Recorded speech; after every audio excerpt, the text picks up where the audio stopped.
ایسے اور بہت سارے انمول رتن ہیں جس کو جہاں دل چاہے فٹ کر دیا جاتا ہے۔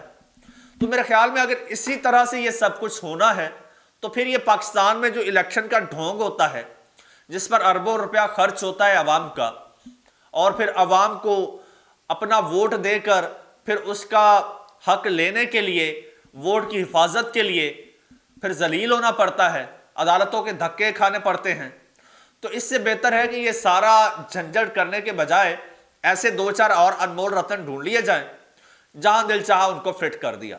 الیکشن کی ضرورت ہی نہیں ہے، ایسے عوام کا ٹائم ویسٹ کرنے کی ضرورت ہی نہیں ہے، اس ڈرامے بازی کی ضرورت ہی نہیں ہے۔ ایسے دو چار انمول رتن ڈھونڈ لیجئے، اپنی مرضی سے فٹ کر دیا کریں، ہمیں کوئی اعتراض نہیں ہے۔ کیوں؟ کیونکہ ہماری تو چلنی نہیں ہے نا، ہمیں تو بس استعمال کیا جاتا ہے جمہور کے نام پر اور جمہوریت کے نام پر۔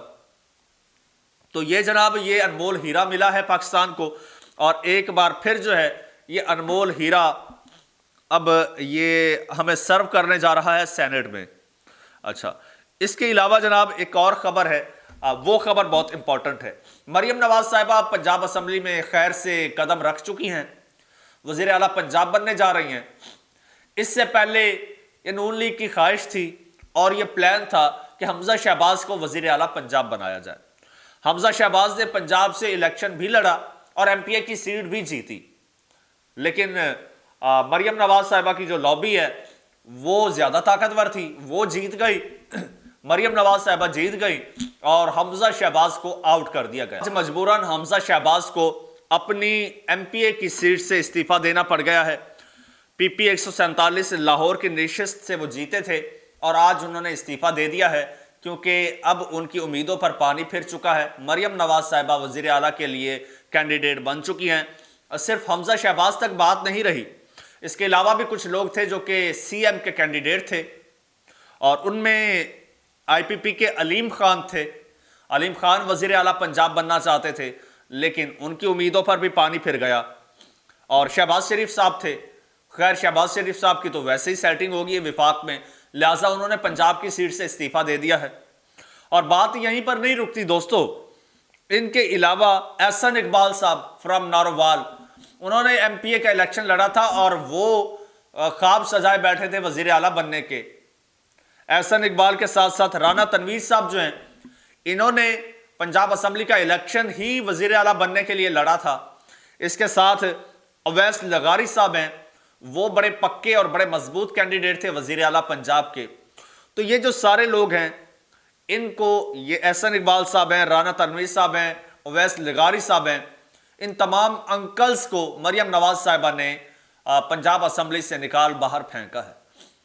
انہوں نے کہا کہ جب ہم وزیر اعلیٰ نہیں بن سکتے تو مریم نواز صاحبہ کے انڈر ہم کام نہیں کریں گے۔ یہ وفاق میں چلے گئے ہیں، یہ اب جائیں گے شہباز شریف صاحب کے پیچھے، ان کی کیبنٹ میں ان کے انڈر شاید کام کر لیں۔ اب حمزہ شہباز کو بھی وفاق میں جانا پڑے گا۔ حمزہ شہباز مریم نواز کے انڈر کام نہیں کرنا چاہتے، وہ چاہتے تھے کہ وزیر اعلیٰ پنجاب بنے۔ انکلز بھی یہی آس لگائے بیٹھے تھے، لیکن مریم نواز صاحبہ نے خیر سب کی امیدوں پر پانی پھیر دیا ہے۔ تو اس طرح سے یہ 6-7 نام ہیں جنہوں نے پنجاب اسمبلی سے استعفیٰ دیا ہے۔ یہ سیٹیں جو ہیں پنجاب اسمبلی کی نون لیگ کی کم ہو گئی ہیں، لیکن اس سے نون لیگ کو کوئی اتنا یا مریم نواز صاحبہ کو کوئی فرق نہیں پڑے گا، کیونکہ ان کا آلریڈی جو نمبر ہے وہ کافی زیادہ ہے، جو ریکوائرڈ نمبر سے بہت اوپر ہے۔ تو مریم نواز صاحبہ آسانی سے حکومت بنانے کی پوزیشن میں ہیں، ان کو فرق نہیں پڑے گا۔ ہاں لیکن نون لیگ کو بہت زیادہ فرق پڑے گا دوستو، یہ نون لیگ کے لیے بہت زیادہ ڈیمیجنگ ہے۔ آپ کو پتہ ہے جب نواز شریف صاحب گئے تھے، مریم نواز صاحبہ نے باغ ڈور سنبھالی تھی، تب بڑے سارے انکلز ناراض ہو گئے۔ اس کا نتیجہ آج نکلا کہ نون لیگ کو وفاق میں ٹوٹل 17 سیٹیں ملی ہیں، جو حقیقی سیٹیں ہیں، جو اصل سیٹیں ہیں۔ پنجاب میں بھی ان کا ویسے تو صفایا ہو چکا ہے، اب خیر جس طرح سے وہ ایک الگ معاملہ ہے۔ تو بہرحال تب انکلز نے بڑا ڈیمیج کیا تھا، اب مزید انکلز ناراض ہو گئے ہیں۔ تو یہ آنے والے وقت میں نون لیگ کو اس کا اندازہ ہوگا کہ آخر ہمارے ساتھ ہوا کیا ہے، جب ان کو اس کا خمیازہ بھگتنا پڑے گا۔